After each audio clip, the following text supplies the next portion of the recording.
नमस्कार, देश की बात में हाजिर है। कांग्रेस अपने घर को संभालने की कवायद में जुट गई है। आज अशोक गहलोत दिल्ली पहुंच रहे हैं। उनकी सोनिया गांधी से मुलाकात तय बताई जा रही है।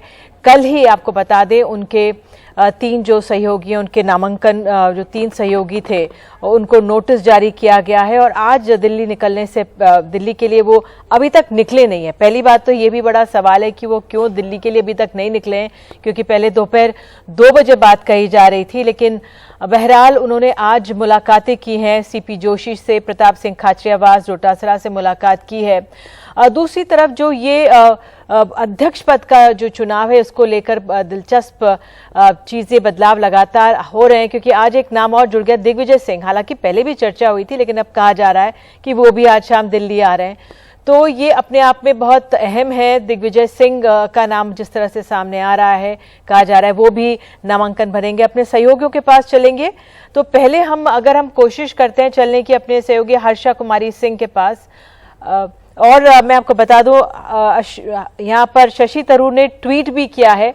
उन्होंने आज लिखा है, ट्वीट करके मजरूर सुल्तानपुरी का उन्होंने शेर ट्वीट किया। उन्होंने लिखा, मैं अकेला ही चला था जनाबे मंजिल, मगर लोग साथ आते गए और कारवां बनता गया।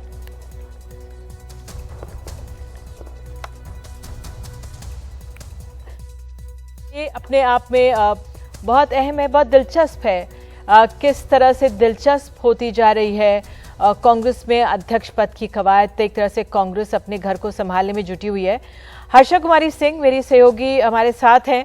हर्षा, अशोक गहलोत अभी तक नहीं निकले, क्योंकि कल तक ये बात थी या सुबह तक कि दोपहर में आएंगे, फिर ये था कि 5 बजे पहुंचेंगे, अब तो 6 बज गए हैं, लेकिन वो नहीं, शायद चले भी नहीं है। क्या वहां पे क्या उनकी कार्यक्रम है?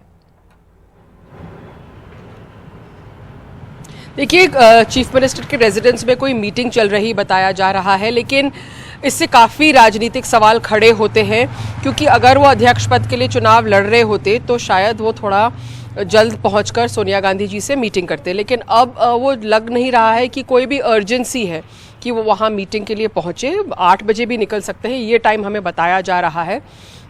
तो अब उसमें उसके क्या राजनीतिक मायने निकाले जा सकते हैं। दीदी, सबसे पहले तो ये साफ है कि 2 लोगों ने संकेत दिए हैं, एक तो प्रताप सिंह खाचरियावास ने और एक विश्वेंद्र सिंह ने, कि उन्होंने दोनों ने संकेत दिए हैं कि मुख्यमंत्री अशोक गहलोत शायद रिज़ाइन नहीं करेंगे, और अगर रिज़ाइन नहीं करेंगे तो फिर वो इसका मतलब हम लगा सकते हैं कि हम कवास ये लगा सकते हैं कि वो शायद कांग्रेस का जो नामांकन है वो नहीं भरेंगे। और ये भी कहा है प्रताप सिंह खाचरियावास ने कि वो सोनिया गांधी को मिलके जो एमएलएज की बात है वो रखेंगे। उन्होंने कहा है अशोक गहलोत से कि आप हमारी बात रखें, और यही उन्होंने, उस दिन भी उनका यही तर्क था जब प्रभारी आए थे और वो मीटिंग करवाकर एक लाइन में रेजोल्यूशन पास करवाना चाह रहे थे कि हम हाईकमांड को हम हाईकमांड पे फैसला सौंप दें। तो यहाँ के एमएलएज बिल्कुल बिधक गए और वो हाईकमांड पे कोई भी फैसला सौंपने को तैयार नहीं थे। इनफैक्ट वो कह रहे थे कि आप हमारी बात सुनिए, और नहीं सुनेंगे तो हम रिज़ाइन कर देंगे। उनकी रेजिग्नेशन अभी भी सीपी जोशी के साथ है, जो स्पीकर हैं।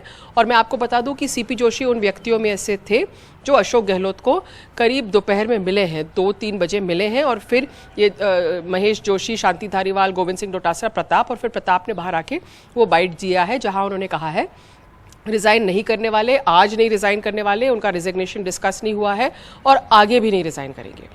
अब आप देखिए कि इसका परिणाम क्या होता है। मतलब राजस्थान में मैं ये कह सकती हूँ कि जो विभाजन है, जो दरारें हैं, वो और बढ़ गई है। घटने की बजाय जो लोग स्टैंड ले रहे थे या कुछ तरह से बयान कर रहे थे, उनके लिए तो और मुश्किल खड़ी हो गई है। I beg your pardon. जी, बिल्कुल, ये अपने आप में मुश्किलें और खड़ी हो गई हैं, क्योंकि जो विलंब हो रहा है। कोशिश हम करेंगे अपने सहयोगी मनोरंजन भारती से, अगर वो भी हमारे साथ जुड़े, क्योंकि दिग्विजय सिंह भी अब रेस पे हैं। वो तो तब पता था, कल परसों पर्चा भर सकते हैं कहा जा रहा है। बहरहाल हर्षा, ये अपने आप में मैं इसलिए समय को लेकर, क्योंकि जो डिले होता है राजनीति में, जो डिले होती है, डिले की टैक्टिक्स होती है, वो एक अहम संदेश भेजती है। हालांकि अपने 2 खास विश्वस्त लोगों के जरिए अशोक गहलोत ये संदेश भिजवा चुके हैं कि वो मुख्यमंत्री पद पर बने रहेंगे, 5 साल का पूरा कार्यकाल करेंगे। लेकिन अब जो ये विलंब हो रहा है, ये भी अपने आप में सवाल खड़े कर रहा है, क्योंकि जो उनका रवैया रहा, रविवार को कहा ये गया कि भाई एक तरह से उन्होंने आला कमान का जो पद है उसको एक तरह से ठेस पहुंचाई, फिर बैक चैनल से बातचीत हुई या जो संपर्क साधा गया, डायरेक्टली बातचीत नहीं हुई। अब ये डायरेक्ट बातचीत होनी थी, लेकिन अब इसमें भी सवाल उठ रहे हैं। ये भी बताया जा रहा है सचिन पायलट भी दिल्ली में मौजूद हैं, वो भी उस खेमे पर भी मैं आपसे पूछना चाह रही थी। लेकिन जो ये डिले है इसको राजस्थान में कैसे देखा जा रहा है, या ये इसको ज़्यादा तवज्जो ना दें? देखिए बिल्कुल, अगर 8 बजे तक का डिले हो जाता है तो फिर आज शाम की मुलाकात तो मुमकिन ही नहीं होगी उनकी मिसेस सोनिया गांधी से। लेकिन निधि, इसमें यह भी एक सवाल है, वो कांग्रेस की प्रणाली पे भी उठ रहा है। आप इतने सीनियर लीडर को, अगर आप उनको चाहते थे कि उनको कांग्रेस प्रेसिडेंट बनाएं, तो उनकी भावनाओं को आपको समझना चाहिए था। और जहाँ तक हम अशोक गहलोत को जानते हैं, उन्होंने 100% अपनी भावनाएं रखी होंगी कि उनके टर्म्स एंड कंडीशंस क्या थे। हमको ये भी पता चला था कि उन्होंने बोला था मैं वर्किंग प्रेसिडेंट रहना चाहता हूँ, मैं राजस्थान नहीं छोड़ना चाहता हूँ, अगर मैं राजस्थान छोड़ता हूँ तो मेरा कोई नुमाइंदा ही यहाँ पर मुख्यमंत्री बनाए जाए। तो ये जो सारी चीज़ें थी, आप देखिए कि किस तरह से हैंडल की गई हैं। मतलब संडे को ये तय था कि वो आके कहेंगे कि मैं जा रहा हूँ, उन्होंने बोला था एमएलए को भी मैं तुमसे दूर नहीं, ये सारी बातें हुई थी पहले भी जब विधानसभा का लास्ट डे था। और ये सोचा जा रहा था कि संडे को वो बोलेंगे मैं जा रहा हूँ और अगला मुख्यमंत्री कौन होएगा ये निर्णय हम हाईकमान को छोड़ देते हैं। लेकिन पूरा नाटक, एक तरह से जो लाइन्स है, जिनको जो डायलॉग कहने थे, किसी ने कुछ नहीं कहा। और ये ऐसा क्यों हुआ है? इसका मतलब है कि कोई बैकरूम चैनल्स जो होते हैं, जो राजनीति में काम करते हैं, उसका पूरी तरह से फेलियर हुआ है।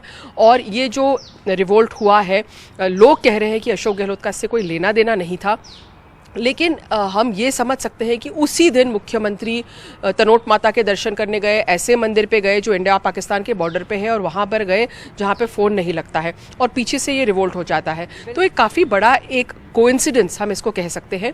लेकिन साथ ही अब आपने सचिन पायलट के बारे में जो सवाल किया, बहुत अहम सवाल है, क्योंकि देखिए जो एक खेमा है कांग्रेस की राजनीति का, वो ये कहता है कि राजस्थान में रिवॉल्विंग डोर की पॉलिटिक्स रही है।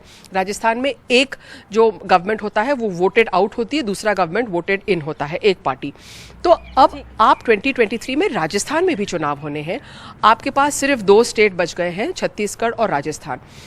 ऐसे में राजस्थान का चुनाव आपके लिए बहुत अहम होना चाहिए, कांग्रेस पार्टी के लिए बहुत अहम होना चाहिए।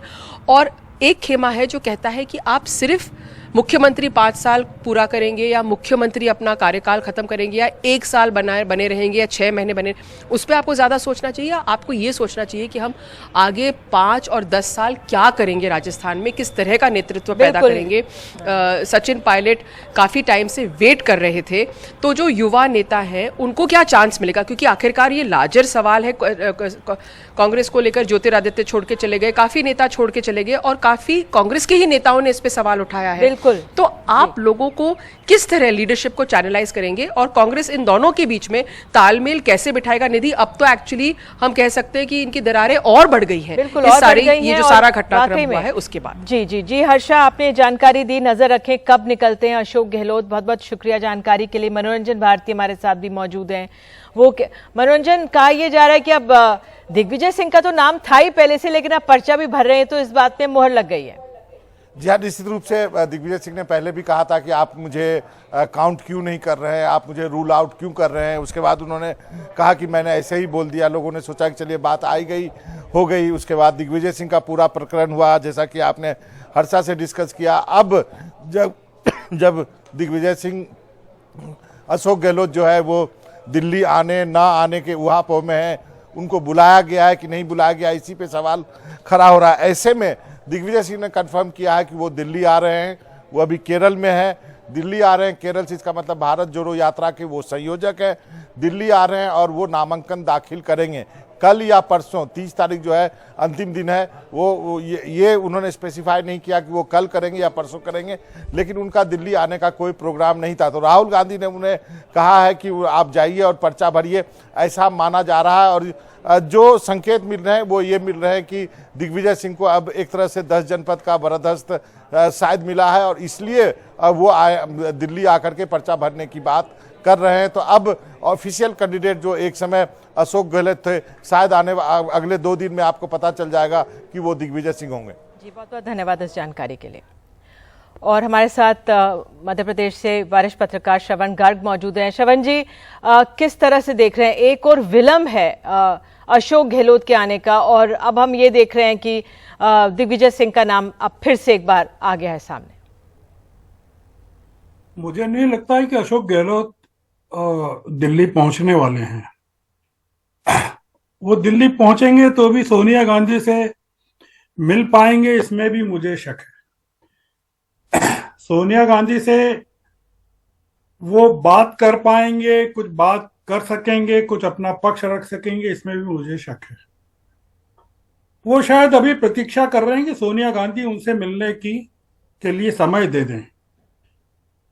मुझे नहीं लगता कि सोनिया गांधी ने उनको समय दिया है, और वो अगर दिल्ली भी आए तो उनको सोनिया गांधी से मिलने के लिए प्रतीक्षा करनी होगी, और वो प्रतीक्षा नहीं करना चाहते हैं। एक मैसेज ये नहीं देना चाहते हैं सब जगह कि सोनिया गांधी उनसे मिलने के लिए प्रतीक्षा करवा रही है। रही बात दिग्विजय सिंह की, लेकिन श्रवण जी, इसमें तो अब उन्होंने उल्टा ही मैसेज दे दिया कि कांग्रेस को इंतजार करा रहे हैं, क्योंकि दोपहर से खबर ये है कि वो आ रहे, 2 बजे की बात हुई, फिर 5 बजे की हुई, अब 6 बजे, और अब तो ये कि 8 बजे भी आएंगे कि नहीं, उस पर भी सवाल है कि वो आ भी रहे हैं कि नहीं। नहीं, मुझे नहीं लगता कि वो आएंगे। वो उनका अगर आते होते तो अभी तक आ गए होते, और उनके आने को लेकर दिल्ली में कोई उत्सुकता होती तो भी पता चल जाता। देखिए, दिग्विजय सिंह की जो बात है वो इसलिए सही है कि दिग्विजय सिंह आज की परिस्थिति में गहलोत के मुकाबले ज्यादा प्रभावी कांग्रेस के अध्यक्ष होंगे। मध्य प्रदेश में चुनाव हो रहे हैं, गुजरात में हो रहे हैं, और महत्वपूर्ण ठिकाने हैं जहां भारतीय जनता पार्टी पूरी ताकत लगाएगी राजस्थान में सरकार में आने के लिए, मध्य प्रदेश में सरकार में आने के लिए, और छत्तीसगढ़ में सरकार को अपदस्थ करने के लिए। दिग्विजय सिंह के इन तीनों राज्यों में रूट्स हैं, और गहलोत के मध्य प्रदेश में रूट्स नहीं हैं। गुजरात के वो प्रभारी थे, पर गुजरात में दिग्विजय सिंह ने अपनी बेटियां दी हैं, और वो गुजरात को गहलोत के मुकाबले बहुत अच्छे से ज्यादा जानते हैं। दिग्विजय सिंह की ऑल इंडिया एक्सेप्टेबिलिटी गहलोत के मुकाबले कहीं बेहतर है। वो आर्टिकुलेट हैं, पढ़े लिखे हैं, ज्यादा पढ़े लिखे हैं, और एक जो उनका स्टेटस है राजनीति में वो अपने आप में अलग है। तो गहलोत ने जो किया है वो तो खैर उसके बारे में बहस नहीं करना चाहिए। और जो हर्षा कुमारी सिंह का कहना है गहलोत के पक्ष में जो उन्होंने कहा, वो तो बिल्कुल ही मैं उसको अस्वीकार करता हूं कि वो गहलोत को उनकी कंडीशंस पे अगर बने रहने देना है कि वो वर्किंग प्रेसिडेंट रहें। जी, आप कुछ कह रही हैं। आपने एक तरह से बात साफ कर दी है, कि दिग्विजय सिंह अगर इस समय अब आप कह रहे हैं सबसे मजबूत दावेदार और सबसे बेहतर दावेदार होंगे अध्यक्ष पद के लिए, और अशोक गहलोत आ भी रहे हैं कि नहीं, ये बड़ा सवाल है।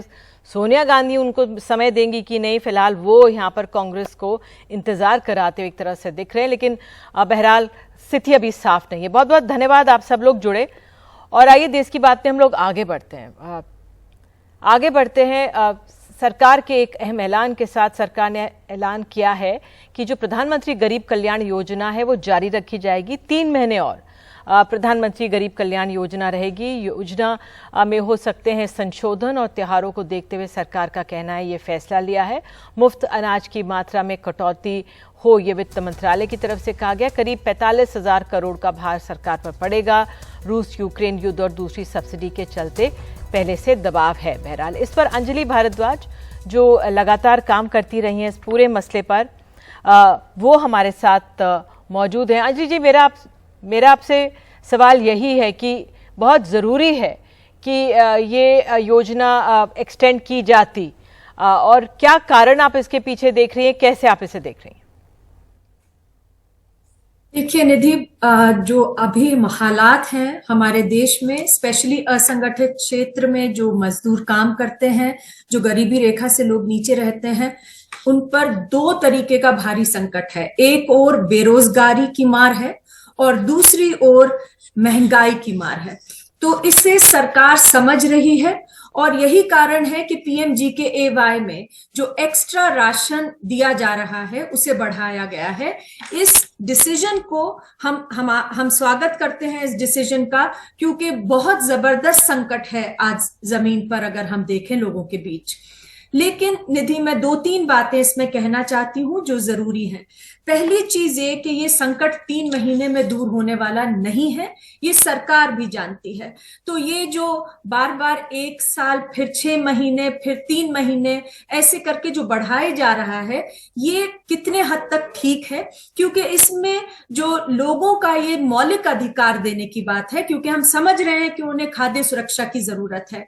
तो सरकार को एक ही बार में सम्मान के साथ, डिग्निटी के साथ लोगों को ट्रीट करते हुए इस स्कीम को बढ़ा देना चाहिए ऐसे समय तक जब तक ये संकट दूर नहीं होता। दूसरी बात, पीएमजीकेएवाई के तहत जो एक्स्ट्रा राशन मिल रहा है वो केवल उन्हीं को मिल रहा है जिनके पास राशन कार्ड ऑलरेडी हैं। ये बात लगातार चल रही है कि इस बार सेंसस नहीं हुआ है, और दूसरी चीज यह है कि बहुत सारे ऐसे लोग हैं जिनके पास दस्तावेज नहीं होते, उसके कारण उनके पास राशन कार्ड नहीं होता, लेकिन वो बिल्कुल हाशिए पर रहते हैं, अंत गरीब है। ऐसे लोगों के पास ना तो राशन प्रणाली के तहत 5 किलो राशन मिल रहा है और ना ही अब पीएमजीकेएवाई उन्हें मिल रहा है। सुप्रीम कोर्ट ने ये कहा है कि ऐसे सभी लोगों को राशन मिलना चाहिए, उन्हें राशन कार्ड दे दिया जाए और सरकार व्यवस्था करे तुरंत कि उन्हें भूखा न रहना पड़े। तो ये बहुत जरूरी है कि केवल पीएमजीकेएवाई को जो राशन कार्ड धारी हैं उन्हें ही ना दिया जाए, पर जो भी भूख से प्रताड़ित हैं उनके लिए भी ये बात हो। और फाइनली हम देख रहे हैं कुपोषण का क्या हाल है हमारे देश में। जो भी इंडेक्स आप उठा लीजिए, ग्लोबल हंगर इंडेक्स में भारत 101वें नंबर पर है 116 देशों में। बच्चों का कुपोषण इतना बढ़ा हुआ है, तो जरूरी है कि केवल गेहूं चावल पर नहीं, पर दाल और भी अन्य पौष्टिक आहार दिए जाएं, जिससे कि लोग भी अपना सही से पोषण पा सकें ऐसे समय में। बिल्कुल। अंजलि, मैं माफी चाहती हूँ, समय मेरे पास इतना ही है, लेकिन कहा यह भी जा रहा है कि चुनावों को देखते हुए फैसला लिया गया। एक बहुत अहम दिलचस्प खबर हम अपने दर्शकों को अयोध्या से जुड़ी हुई दिखा रहे हैं। ब्रेक में जाने से पहले आपको जल्दी से दिखा देते हैं अयोध्या के एक स्कूल में, क्योंकि हम खाने की बात कर रहे हैं और ये एक वीडियो सामने आया है। अयोध्या में एक स्कूल का वीडियो वायरल हो रहा है जिसमें मिड डे मील में नमक चावल खाते बच्चे दिख रहे हैं, और इसमें कलेक्टर का कहना है कि स्कूल के हेडमास्टर को निलंबित किया गया है। एक बार फिर से इस तरह की ये वीडियो सामने आया है जब नमक का मिड डे मील में दिया जा रहा है। पहले भी आपको याद होगा 1-2 साल पहले ऐसा एक दृश्य सामने आया था, और अब फिर से कि वाकई में ये स्थिति कितनी अहम हो जाती है। और इस पे जो डीएम है नीतीश कुमार, उनका क्या कहना है ये सुन लेते हैं। योगी बाबा तो इतना ना दिया तो है कि नमक मुझे संज्ञान में आया है। तत्काल हमने बीएसए को जांच के लिए दिया है, और तत्काल प्रथम दृष्टिया जो मुझे वीडियो देख के लगा, इसके अनुसार मैंने तत्काल निलंबित करने का निर्देश दिया है, और प्रधानाध्यापक निलंबित होंगी और प्रधान जो है उनके खिलाफ नोटिस जाएगी और उनसे प्राप्त करके उन पर भी कार्रवाई की जाएगी। ऐसे प्रकरणों में कठोर कार्रवाई की जाएगी। बच्चों का जो भोजन है, मिड डे मील का जो मेनू है उसके अनुसार देना चाहिए, और उसमें कोई भी अगर बदमाशी करेगा तो उस पर कठोर कार्रवाई की जाएगी, दंडात्मक कार्रवाई भी की जाएगी।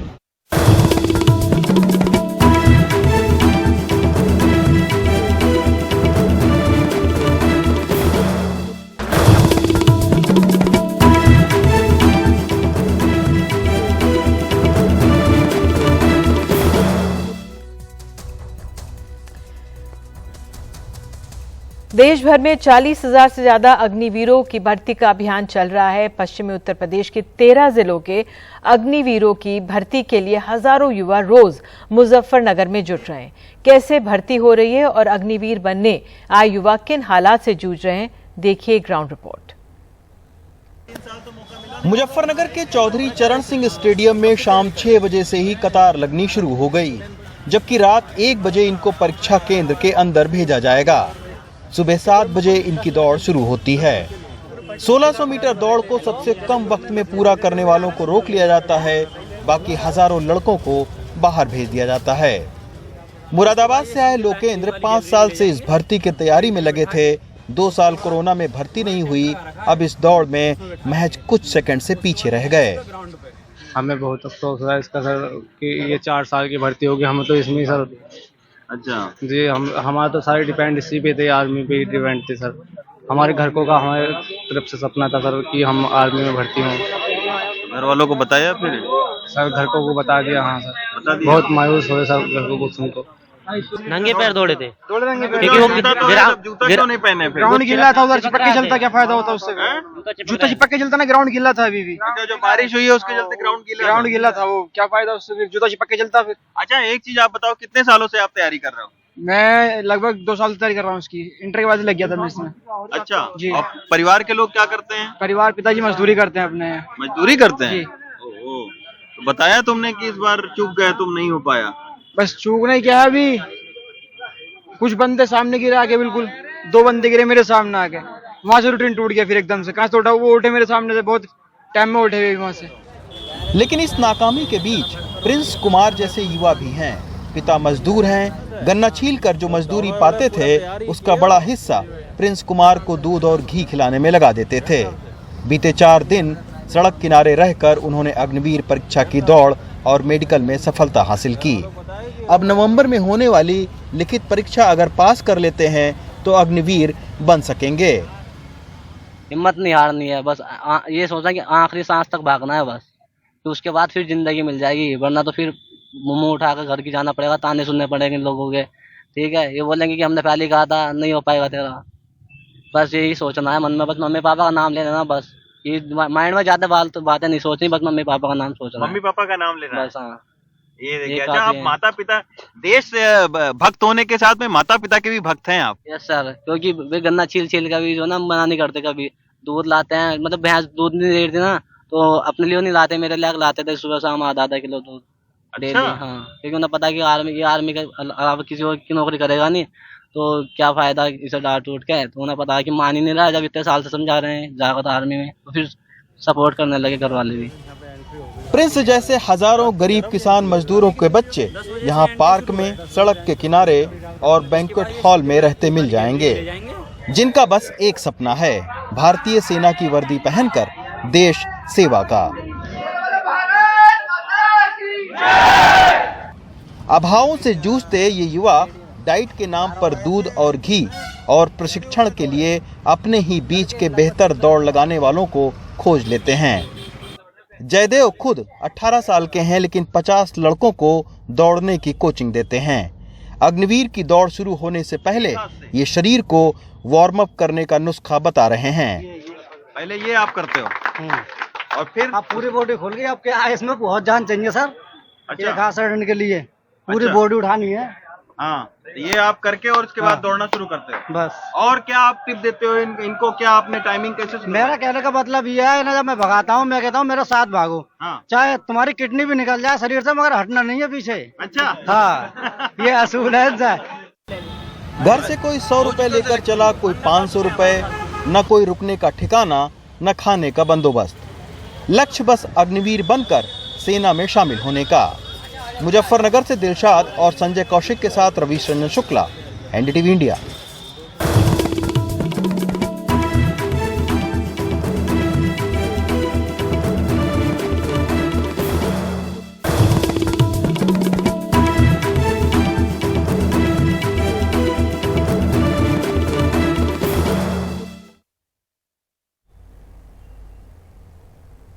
तो केंद्र में बीजेपी सत्ता में है, मध्य प्रदेश में भी, ऐसे में प्रधानमंत्री को लेकर कोई शिकायत आए तो सरकार गंभीर होनी चाहिए, लेकिन शायद ऐसा हुआ नहीं। 2016 में भोपाल के इकबाल मैदान में हजारों लोगों की मौजूदगी में मंच से प्रधानमंत्री को अपशब्द कहे गए। शिकायत राज्य के मुखिया, पुलिस, गृह मंत्री सबके पास पहुंची, लेकिन अब जाकर 6 साल बाद शिकायतकर्ता को बयान के लिए बुलाया गया है।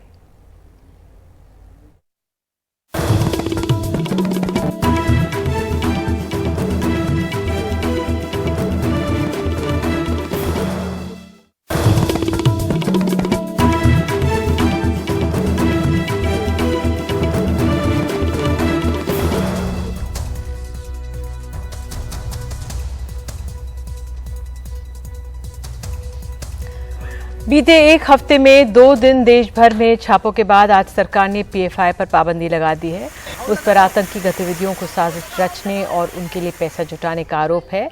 सिमी, जेएमबी, आईसिस से तार जुड़ने का अंदेशा है। खास बात यह है कि पीएफआई की राजनीतिक शाखा एसडीपीआई को पाबंदी के दायरे से बाहर रखा गया है। सरकार का कहना है कि ये राजनीतिक संगठन है जिस पर कार्रवाई का अधिकार चुनाव आयोग को है, जबकि एसडीपीआई का कहना है कि उनकी किसी रैडिकल गतिविधि से वास्ता नहीं है। ये भी बता दें कि पीएफआई से जुड़े 100 से ज्यादा बैंक खाते फ्रीज किए गए हैं। तेलंगाना में मार्शल आर्ट और हथियारों की ट्रेनिंग की बात सामने आई। पीएफआई सदस्यों के दूसरे संगठनों में जाने का खतरा था। देश भर में 3 से 4 लाख पीएफआई के सदस्य हैं। गुजरात, कर्नाटक, उत्तर प्रदेश ने पाबंदी का समर्थन किया है। असम से पीएफआई के 36 कार्यकर्ता गिरफ्तार हुए हैं। यूएपीए के तहत कार्रवाई नहीं हुई है, बल्कि आईपीसी की धाराएं लगाई गई हैं। और इसी के साथ देश की बात में आज इतना ही। नमस्कार।